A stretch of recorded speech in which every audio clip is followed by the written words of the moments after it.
the next thing I want us to get into,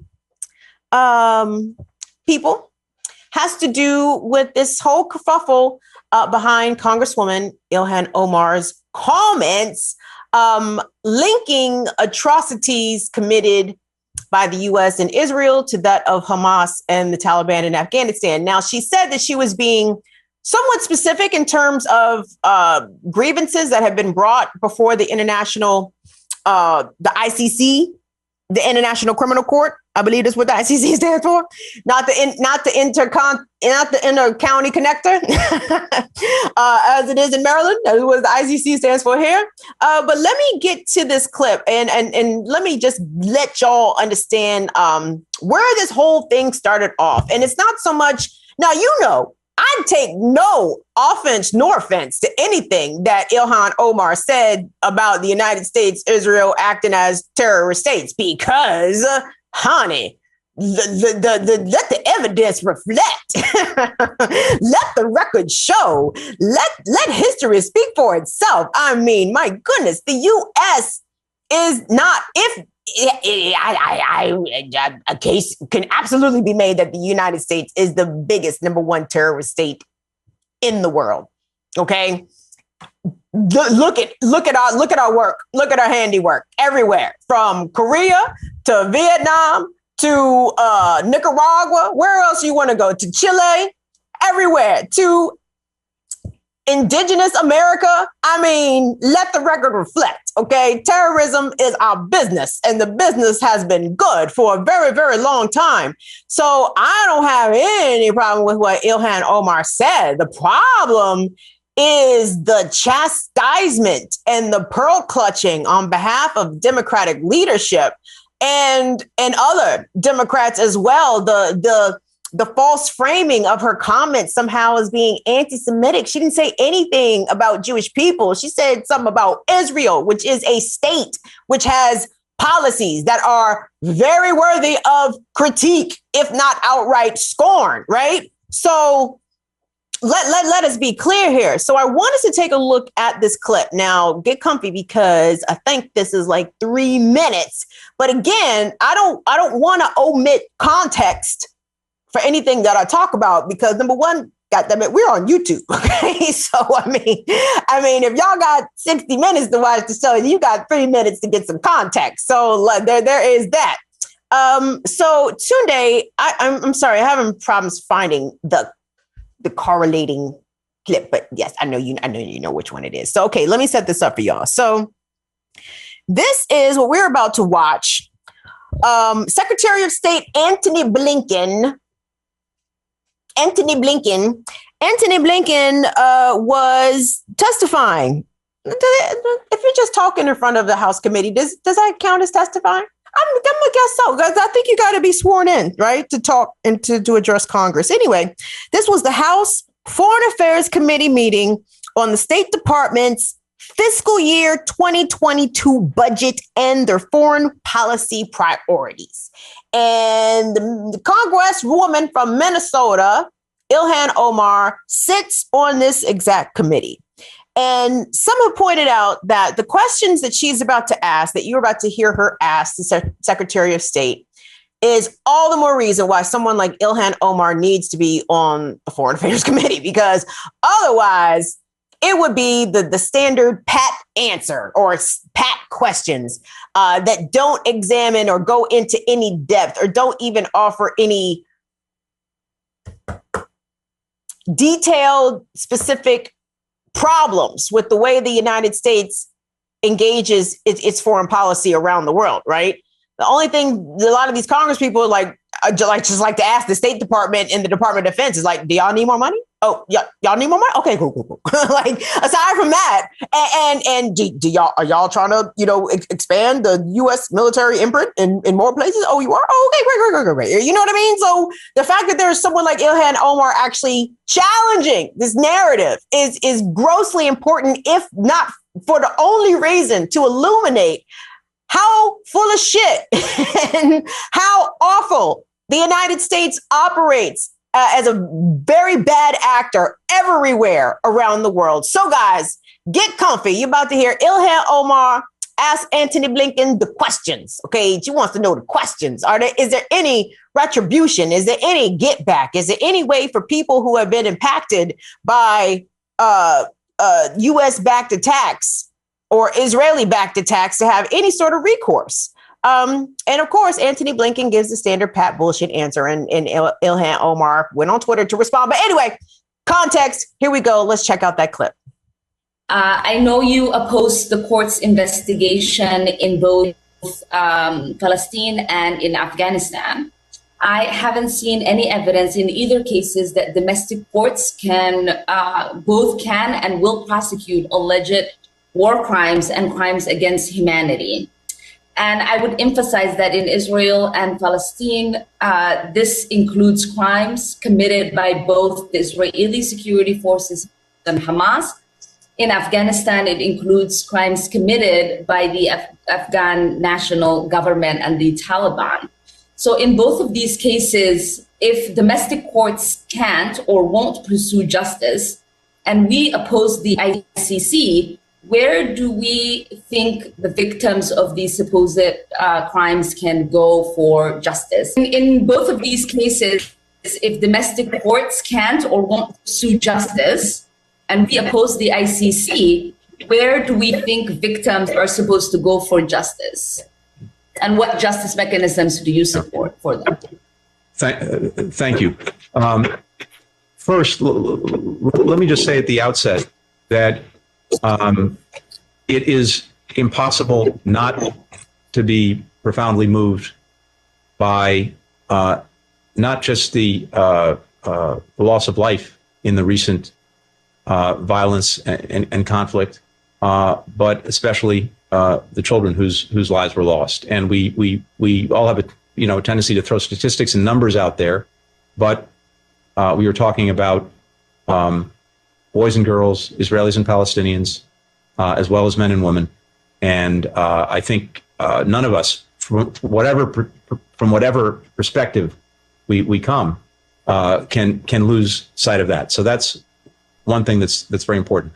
Look, you know our views on the ICC and its jurisdiction. We continue to believe that absent a Security Council referral or absent the request by the state itself, that's not appropriate. I continue to believe that whether it is the United States or Israel, both of us have the means. Mr. Secretary, I do understand that point. I'm asking what mechanisms do you think is available to them? I believe that we have, whether it's the United States or Israel, we both have the mechanisms to make sure that there is accountability in any situations where there are concerns about the use of force and human rights, et cetera. I believe that both of our democracies have that capacity, and we've demonstrated it, and we'll need to continue to demonstrate it going forward. And in the case of Afghanistan? With regard to Afghanistan, if it's our objection, as you know, was to the assertion of jurisdiction over the United States in the absence of a Security Council referral. And I believe that we have the means, if there are any cases to be brought, to adjudicate them and to find justice. Again, that was Secretary of State Antony Blinken being questioned by Congresswoman Ilhan Omar regarding the International Criminal Courts, hearing of different cases of atrocities, and Ilhan Omar asking, hey, well, the United States doesn't believe in the ICC, right? Well, if the ICC is the only recognized international body where people can bring grievances or accusations of war crimes or something of the like, what recourse do people in Palestine have against Israel for destroying everything? You know what I mean? Residential buildings, schools, nothing seemingly was off limits in this most recent attack by the Israelis into Gaza. And so Congresswoman Omar went on to tweet, guys, this is what got her I hate even saying hot water because that's implying that I think that she said something wrong. I do not. But the rest of them fake frauds, phony ass progressive, faux ass leftists, leftists, fake asses. So Ilhan Omar tweeted this on June 7th. She said, quote, "We must have the same level of accountability and justice for all victims of crimes against humanity. We have seen unthinkable atrocities committed by the U.S., Hamas, Israel, Afghanistan, and the Taliban." And then she includes in that same tweet a clip of the exchange that we just saw between she and Secretary Blinken. And that is when the shit hit the fan. Okay. Of course, you know, the right lost their shit, right? So we don't, that's to be expected. Like, I don't even pay attention to what the fuck conservatives do because them Bamas are wildly predictable, right? And unfortunately for someone like Ilhan Omar, who is Black woman and Muslim, that makes her a very easy target for the right? And I experienced a teeny tiny bit of that with that Tucker Carlson bullshit. And so I can only imagine all the crap that Ilhan Omar is receiving right now. If you actually go to her Twitter page, on her feed, she included a voicemail of someone threatening her, calling her, what do you call her, raghead nigger? ER, hard ER, right? Like, you know, just so she knew what time it was, you know what I'm saying? He hit her with the hard ER. So yes, so the right got activated against her. So she's getting the usual amount of bullshit, I would assume, that comes along with that. But the Democrats, man, people in her own party fell all over themselves to get to pile upon Ilhan Omar. Tunde, if you could pull up that statement released by the Democratic leadership, let me read y'all his statement. If you could take it full screen so we can all read it, so we could all read along together. That was some of my favorite activities, by the way. In elementary school, I loved reading in class, reading aloud. That was my shit. Let's see. The Democratic leadership statement, International Criminal Court comments by Congresswoman Ilhan Omar called her out directly. Speaker Nancy Pelosi. Yep. Nancy said, let me put my name on this here first, even though she's a speaker. And of course, her name would go first. I know that. I'm just slicing it up. But anyway, Speaker Nancy Pelosi, Majority Leader Steny Hoyer, Maryland, Majority Whip James E. Clyburn, Uncle Ruckus from South Carolina, Assistant Speaker Catherine Clark. I don't know you, but I don't like you just because you put your name on this bullshit. Caucus Chair Hakeem Jeffries from New York City. And Caucus Vice Chair Pete Aguilar issued this joint statement addressing comments made by Congresswoman Ilhan Omar. And they go on to say, quote, legitimate criticism of the policies of both the United States and Israel is protected by the values of free speech and democratic debate. And indeed, such criticism is essential to the strength and health of our democracies. But drawing false equivalencies between democracies, y'all can't even get the goddamn voting rights bill passed, but you talk about democracies. But drawing false equivalencies between democracies like the United States and Israel and groups that engage in terrorism like Hamas and the Taliban foments prejudice. Against who? Foments prejudice and undermines progress towards a future of peace and security for all.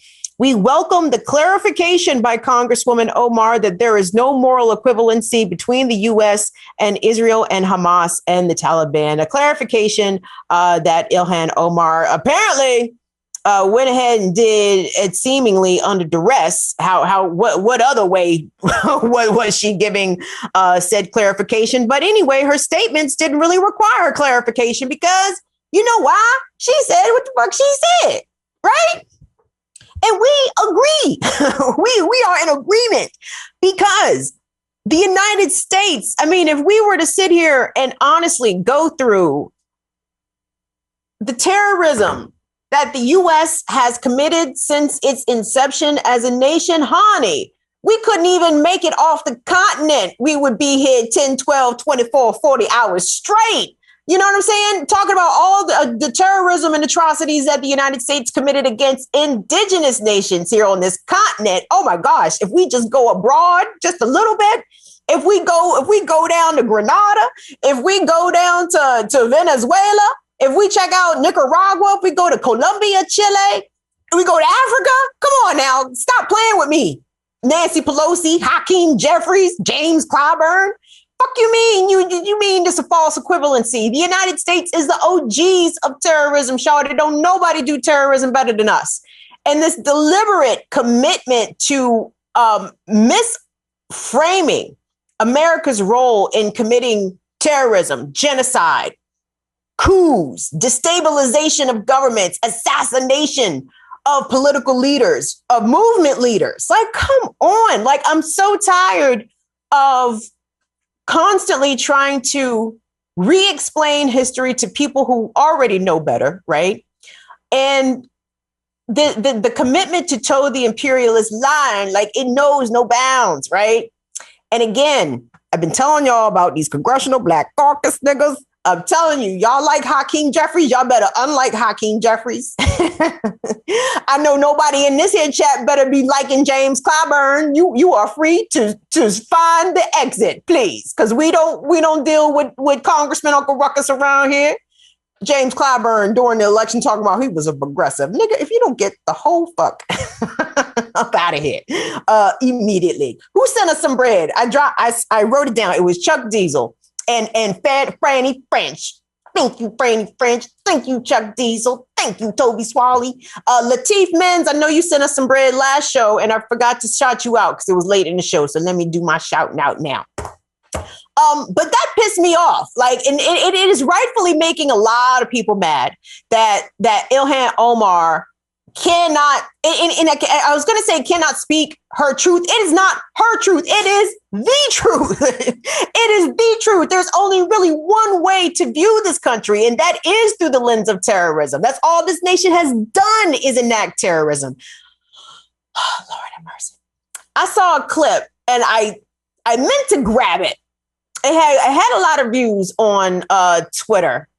But it was this white man schooling this white woman on a television program that I did not recognize. And maybe that's why I didn't grab it. But the white lady's head was about to explode when the white man sat there and told her that in actuality, it was the Russians. It was the Soviet Union that defeated Nazi Germany, not the Allied forces, including the United States. And she was like, what? Are you sure? And he's like, yeah, I'm pretty, yes, that is exactly what happened. In fact, the U.S. coddled Nazis who were fleeing Germany. The United States found a space for the Nazis, right? Or they helped them get to Argentina or whatever the hell it is they hauled ass to, the ones that got out of Germany. The United States has been coddling Nazis, white supremacists, terrorists, genociders, all the whole way, baby, ever since 1776 and previous. But hold on, back to Ilhan Omar, because there was a couple things I wanted to point out. Tunde, if you could pop up B3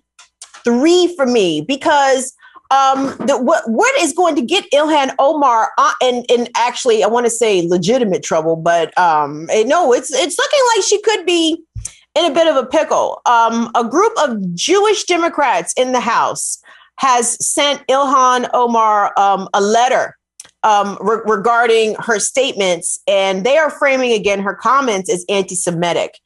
And because of a House resolution passed in 2019, there could be a chance for Ilhan Omar to face some sort of repercussions from members of the House body. And that's if Democrats decide to go in this direction, right? Because that's going to be playing a dangerous game for them. Because number one, and this is just my opinion, and actually let me return to the chat. So if I'm about to speak out of turn here, y'all can feel free to correct me, okay? Because I don't want to be speaking out of turn about some shit that, you know, that ain't really my business, but it's kind of my business because, you know, whatever. But so my perception is that the amount of American Jews who are firmly in support of Israel, no matter what, my perception is that that number is dwindling and dwindling significantly, right?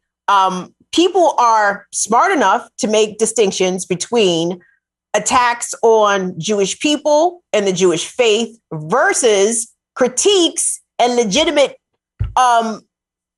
criticism of the Israeli state and how the Israeli state operates, especially when it comes to dealing with Gaza and the people in Palestine. So the Jewish, some Jewish Democrats, I'm not even sure if it was all the Jewish Democrats. Hold on, let me double check that. But a contingent of Jewish Democrats have called Omar's comments anti-Semitic. They issued a statement asking again for her clarification and saying, quote, equating the United States and Israel to Hamas and the Taliban is as offensive as it is misguided, ignoring the differences between democracies governed by the rule of law and contemptible organizations that engage in terrorism. At best discredits one intended argument and at worst reflects deep-seated prejudice. Stop. Y'all are making shit up, man. Y'all are making shit up. And it's easy for them to do that because she's Muslim, right? I don't know why, certain segments of the Jewish vocal class thinks that Muslims are their enemies, but not all Muslims hate all Jews. I mean, I think that's a pretty basic statement of fact that should not even be disputed. I'm pretty sure Ilhan Omar doesn't hold anti-Semitic views. It's hard to live in America, honestly, and hold anti-Semitic views, y'all. First of all, anti-Semitism is something I don't even fully understand, okay? I understand what it is, but I don't understand why it is. Like, anti-Semitism never made any sense to me. As a Black American, I don't make any distinction between Jewish Americans and regular white Americans. The only difference is Jewish Americans, they go to church on a different day, right? they just go to church on Saturday. How are they different than the regular whites? I don't know. But I grew up in a mostly white, well, not my neighborhood was not mostly white, but my area was mostly white. And I always fucked with the Jewish kids because we got off all the Jewish holidays. And I was with that. We got off Rosh Hashanah. We got off Yom Kippur. I was with it. I said, yes, tell me more. Oh, give me some of that matzo ball soup. This shit is tasted. Like, I don't understand anti-Semitism, right? So that's why I know in my heart that when people make critiques about Israel, it does not reflect on the Jewish people because, number one, all Jewish people don't live in Israel, right? And Israel don't speak for all Jewish people also. Israel speaks for itself. Israel, in its zeal to, quote unquote, defend itself, is probably the baddest motherfucker on the block in that neighborhood, right? They are a nuclear armed power. They have a very sophisticated military. They have a very highly trained military. The Americans send our police to go over there and train with them. Israel can defend itself fine. So I don't want to hear no shit from all these Democrats about Israel's right to defend itself. God damn, like Israel's defending the fuck out of itself against fireworks. And I'm not trying to diminish in any way the life lost in Israel, but it pales in comparison to the numbers of lives lost in Palestine in the same kind of conflict. And when you factor in how many kids in Palestine were killed versus how many people in Israel were killed, come on, man. What are we talking about, man? We talking about apples and oranges, Chief. And I feel for Ilhan Omar. Now, apparently she responded to the Jewish House Democrats in a tweet. She said it was, quote, shameless for colleagues who can call me when they need my support to now put out a statement asking for clarification and not just call. Yup.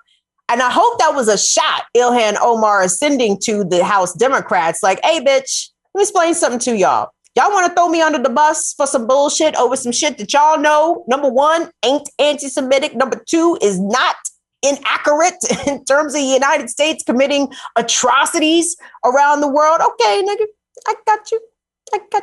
Guess who ain't going to be voting for y'all when y'all need that party line vote? Good. All the more reason Ilhan Omar should consider departing the Democratic Party. Now, again, I understand how party politics work, especially at the national congressional level. That I'm sure that Ilhan Omar is receiving support from the DCCC.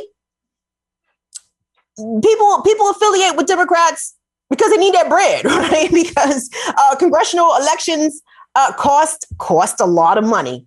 And I don't know whether or not her leaving the Democratic Party would equal political suicide. Conversely, I mean, I think so many of us, right, would be so inspired by her leaving the Democratic Party. We go send Ilhan Omar all the money, right? Sign me up, Ilhan Omar. How much you need? You need $20 a month? Good. Count me in. Yes. I mean, she could actually have a people funded campaign a la Bernie Sanders. Hold on.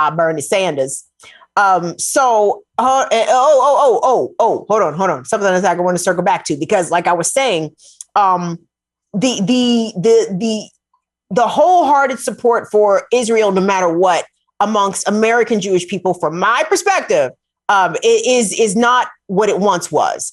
And that has been reflected in, there is an organization called If Not Now, When? And it's American Jews. It's B4 today. If you could pop up B4 for me, please, and pop it up full screen so Auntie can read it. Because Auntie don't got my reading glasses yet, but that's okay. They coming. So the group If Not Now, When? Hold on, let me pull them up so I can describe. Wait, Molly sent me a message. What did Molly say? It's not every Jewish Democrat at Kim Brown because my congressperson is on it. Oh, who's your congressperson, Molly? Who's your congressperson in Germany?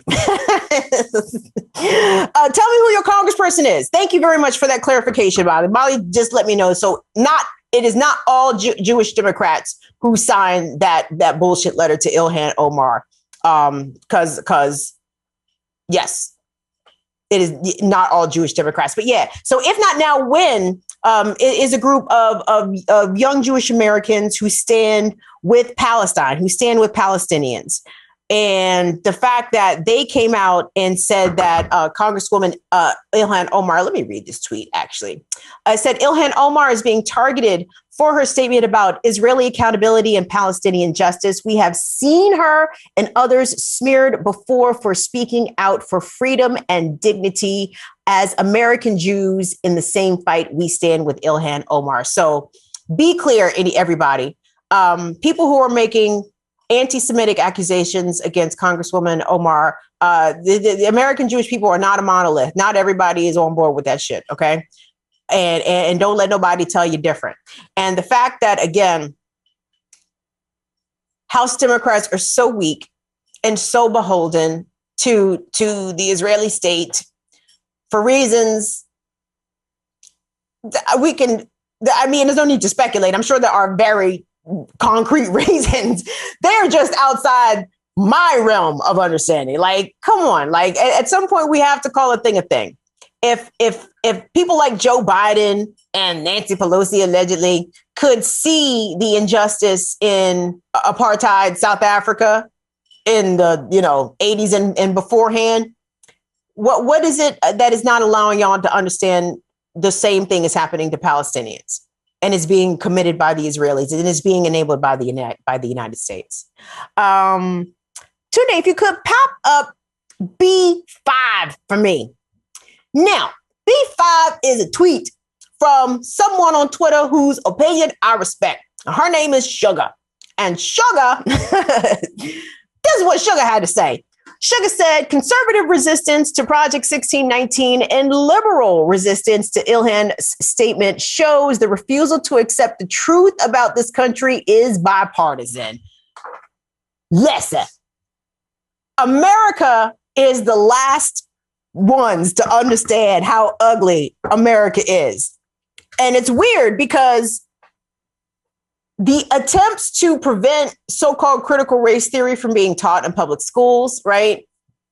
Because it's teaching white students to hate themselves, says some of these parents, right? Is it? Why? How is teaching the accurate reflection of history teaching them to hate themselves? Unless you think that perhaps your ancestors did some shit that is hate-worthy, right? Like a hit dog will holler. If you felt as though America's ends justified the means, right? Or means justified the ends, then what's the problem with teaching the kids the truth, right? What's the problem with teaching the children about the level of racial terror that this country has imposed upon non-white people on this continent and non-white people abroad? What are y'all afraid of? You're afraid of your own kids rising up and saying, hey, we're going to set aside this privilege and all this wealth because this shit ain't right? No, they don't want that to happen. No. And unfortunately, I mean, not unfortunately, actually, I mean, I actually think, hopefully, naively, every generation seems to hope that this is the generation that's going to end racism. And so far, it hasn't happened. I can't even say whether or not it's been diminished to any significant degree. I'm not sure, because the young kids, some of these young whites are very enthusiastic about the racism. They support it wholeheartedly.